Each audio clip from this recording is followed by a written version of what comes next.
Good day mga KaBeatRides, welcome back sa our YouTube channel, no? Today, kanina pa ako na ikot-ikot para maghanap na lock nut para dito sa slider na binili natin, no? Ngayon lang.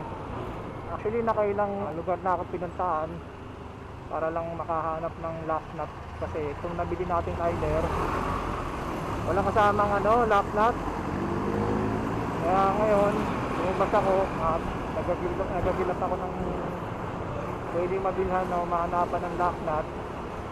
Ilang hardware na yung napuntahan ko, tatlo na siguro yun, wala.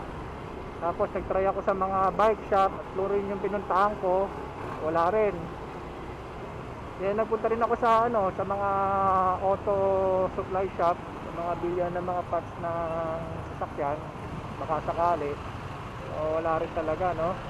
Isa na lang yung place na alam ko na talaga mabibilan ng mga ganitong parts, yung lock nut, mga washer. Sana lang bukas, no? Sana lang bukas kasi Sunday ngayon. Karamihan sa mga hardware sarado pag Sunday. Balikan ko kayo pagka na ako sa lugar.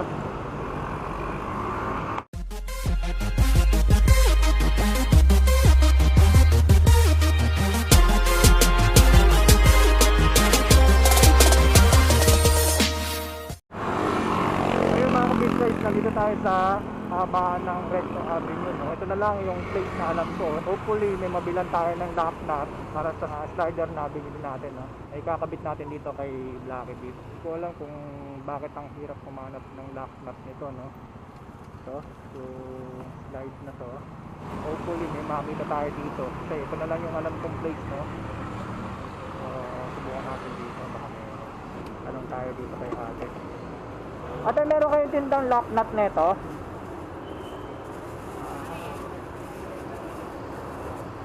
Oo. Lock nut. Saan po? Sa taas? Sa taas pa? Dito? Meron kayong tindang lock nut neto?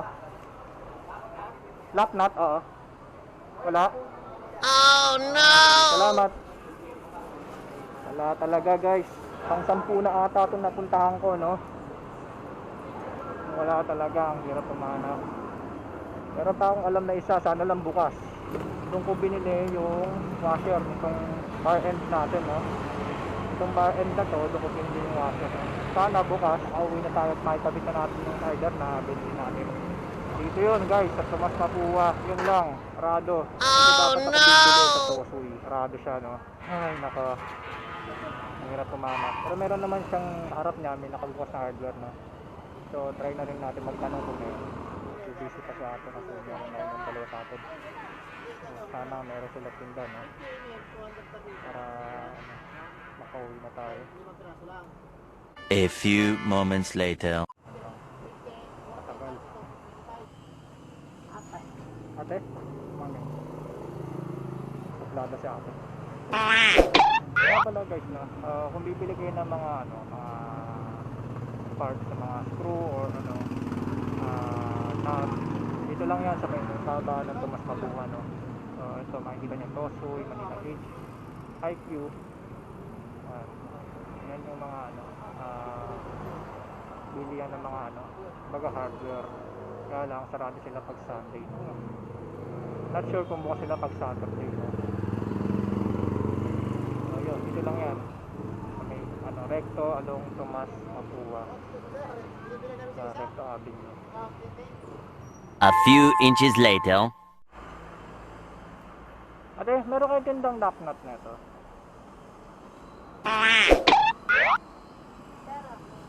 Thank you. Sana lang meron silang lock nut. A few inches later. Meron po kayo tindang lock nut neto? Wala po, sir. Wala? Oh no! Sige, salamat ate. Yun, wala talaga. Hindi ko alam kung wala talaga o ayaw lang maghanap ni ate, no? Shout out sa'yo ate. Tinanong ko na siya ng unang beses, no? Hindi siya sumagot. Pangalawa, sumagot siya, wala daw. Ligo na naman tayo, guys. Huwag natin ipilit kung wala talaga. Hanap ulit tayo sa iba. So yun guys, sarado talaga yung mga hardware dito, no? Ito, hindi ko alam kung bukas to. Ano lang bukas. Kuya! Bukas yan, kuya. Ano tayo dito? Sana bukas. Morning po. Bukas po to. Sarado? Oh no! Lock nut lang sana. Lock nut. Meron po kayong tindang lock nut, ya? Nut lang po para dito. Lock nut, lock Opo, nut. opo. Lock nut, hindi nut ha. Opo. Sige po. Yan, sana meron guys. Tosoy. Yan yung isang tosoy na yung sarado. So ito sana bukas. So sana meron din sila. Pero kung walang gumagawa, sarado sa lahat. Pero gumagawa lang kasi. Opo. So yun. Bukas pala siya na guys. Kasi nga may gumagawa daw. So they need to open the store, no? To accommodate this guys. So yun, sana may ano. May lock nut dito sa Tosoy. Shout out talaga doon kay ate, no? Nanong ko na siya ng unang beses, hindi niya ako sinagot. Tapos ng pangalawa, wala daw pala. So, hindi ko alam kung wala talaga or ayaw lang maganap. Kasi parang bad mood din sa ate.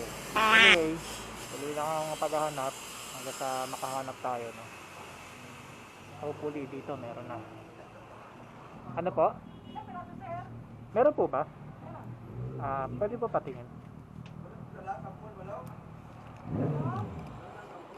Ay sorry pero ba yung ano, yung tumatagos pa to? Oo, nut lang. Magkaiba ba to? Naku, sorry. Ano, dalawa, tapos washer na lang din, dalawa. Stainless ba ordinary? Stainless kuya o ano? Ano po? Stainless ba? Opo. Ay, ano po ba yung meron kayo? Kalawang, para hindi na balik ng balik. Kalawang. Magkano po yung stainless? Apat na sisi sa sir. Sige po, stainless na po. Dalawa, tapos dalawang washer para rito. Boss, yung motor mo na boss. Wait lang po. Kaya pawak lang.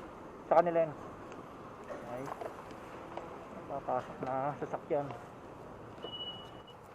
Ito po yan. Sige po. Magkano po lahat? 10 lahat sir. 10. Ito po. Salamat po. Natapos din ang ating paghahanap guys. Sa wakas, nakabili na tayo ng nut na pang-lock dun sa slide natin. Saka washer, bumili na rin tayo na. Shout out Tosoy. Magas ka talaga pagdating sa mga gantong parts. Actually, ikaw na lang talaga yung naisip ko na puntahan, no? Ako nga pala, bukas nga lang pala kayo ngayong Sunday kasi nga may gumagawa.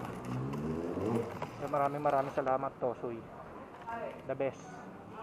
So guys, ngayon uwi na tayo. Balikan ko kayo kung pagka i-install na natin yung slider dito kay Blacky Beat, no? So, yun, balikan ko kayo. A few moments later. Okay, welcome back mga KaBeatRides. Nakabalik na tayo. I-install na rin natin tong slider na binili natin. Nabilan na rin natin siya ng nut and washer, no? Ito siya. Ayan. Bali, ito nga pala, nag DIY lang ako ng spacer para hindi siya masyadong mahaba pagka kinabit, no? Kumbaga saktong-sakto lang siya. Yan. Meron pa rin kakapitan yung nut na binili natin, no? Tsaka yung washer. DIY spacer natin, no? Actually galing to sa footboard na niregalo sa atin, no, na nasira. Ito spacer ang tawag dito. Para dito yan. Ito. Ang mga butas. Ayan. Kumbaga ito na lang yung ginamit nating spacer, no? Kumbaga sinalpak lang natin siya dito para magkaroon siya ng spacer, hindi siya masyadong nakasagad dito sa may So yun mga KaBeatRides, no? Bali kakabit na nga natin to dito. Una, bali suksok muna natin siya dyan. Tapos saka natin ikabit tong nut. Saka natin higpitan pagka nakakabit na yung nut. Actually nandun na rin yung washer. Nakalimutan ko ngayon. Yung washer, no, dito. Ayan. Saka natin iikot tong nut.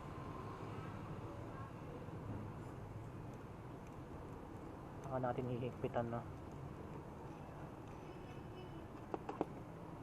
Bali nakakabit na siya, no. So gagamit tayo ngayon ng 12mm wrench tsaka yung ito pangontra. buksan muna natin yung under seat para makakilos tayo na maayos. So yun guys, bali nakakontra na yung natin, yung nut. So ikpitan na natin siya. Yan, nararamdaman ko na kung hindi siya mamimigpit na. So yun, naikpitan na natin siya. Huwag siyang lumuwag. Nakabit na natin yung isang side, no? Kabit naman natin to.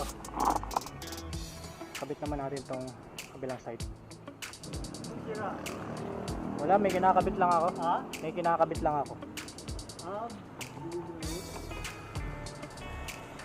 Bakit ka mo? Bakit ka tala? 14 lang yan. Hindi nga eh. 12. Wala kang gabi nun? Ha? Wala ka? Bibili pa lang.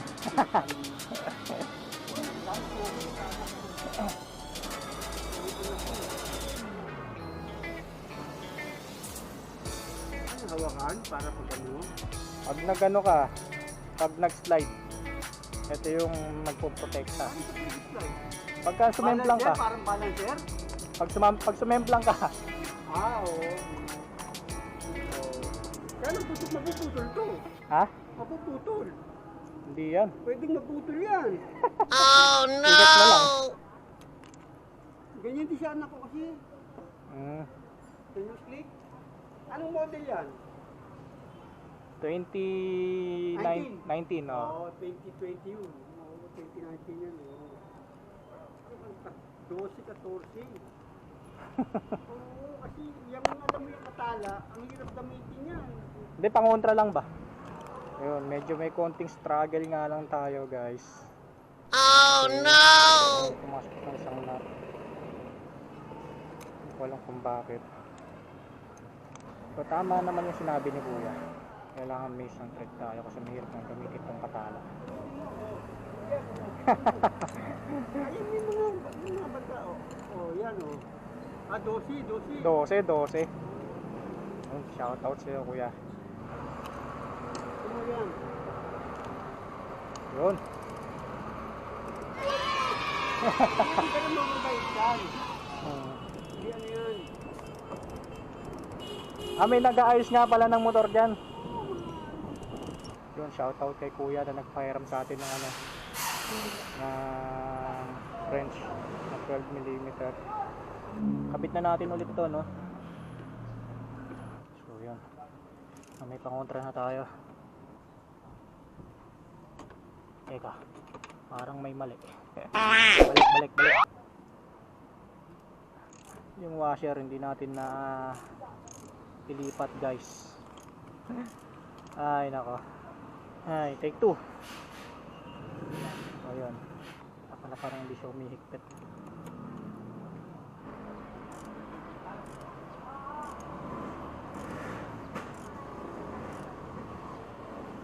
Guys, bali nakakabit na natin, no?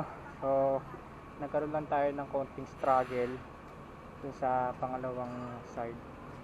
Kasi ayaw kumapit yung nut dito sa main thread kasi bako-bako na siya. O yun. Kuya, balik ko na. Maraming salamat. Shout out kay Kuya. So yun mga KaBeatRides. Tapos na natin siya ma-install, no? Mamaya, bigyan ko lang kayo ng ng last look. So yung mga KaBeatRides, bali na ikabit na natin yung slider kay Blacky Beat, no? Last look lang tayo, no, sa ginawa nating installation. Tara. So yan siya mga KaBeatRides, no? So nakakabit na natin both left, right side, no? Okay naman siya, no? Protekta nga. Wag naman sana, no, na assemble lang tayo. Ito yung unang gagasgas, no? Bago to. Itong part na to, no? Okay din siya, goods na goods din siya. Useful accessories din siya, no? Actually, itong slider na to, nilalagay talaga nila yan sa mga big bike, no? Protection na rin siya. At the same time, ano siya, pamorma na rin, no? Kumbaga, ayan. So, kung makikita nyo, no? Ganda. Pamporma na rin, no? So, nabili ko siya 150 sa isang motor shop, no? Yung nut, tsaka yung washer, stainless pareho. Sa halagang 10 pesos nakabili tayo doon sa Tosoy hardware. Thank God at bukas kayo, no. Ngayong araw nakabili ako ng bolt tsaka washer para dito sa slider natin, no. So yan, bago ko tapusin yung video na to, no, gusto kong pasalamat ulit sa mga newly subscriber ko, no. 20 subscriber na po tayo, mga KaBeatRides. Maraming salamat sa tiwala at suporta niyo sa akin. Sabi nga nila, hanggat may isang sumusuporta sa iyo, huwag kang mawawalan ng pag-asa, no. So 20 subscribers na tayo. Maraming salamat sa mga newly subscriber ko. And shoutout kay Sir RJ Agaser, no. Papa-shoutout siya. Shoutout sa'yo, sir. Ingat palagi. And shoutout sa mga nanonood ng video na to, sa mga subscriber natin. Maraming salamat pong uli sa inyo, no. So hanggang dito na lang, mga KaBeatRides. Stay safe, ride safe always. Peace out.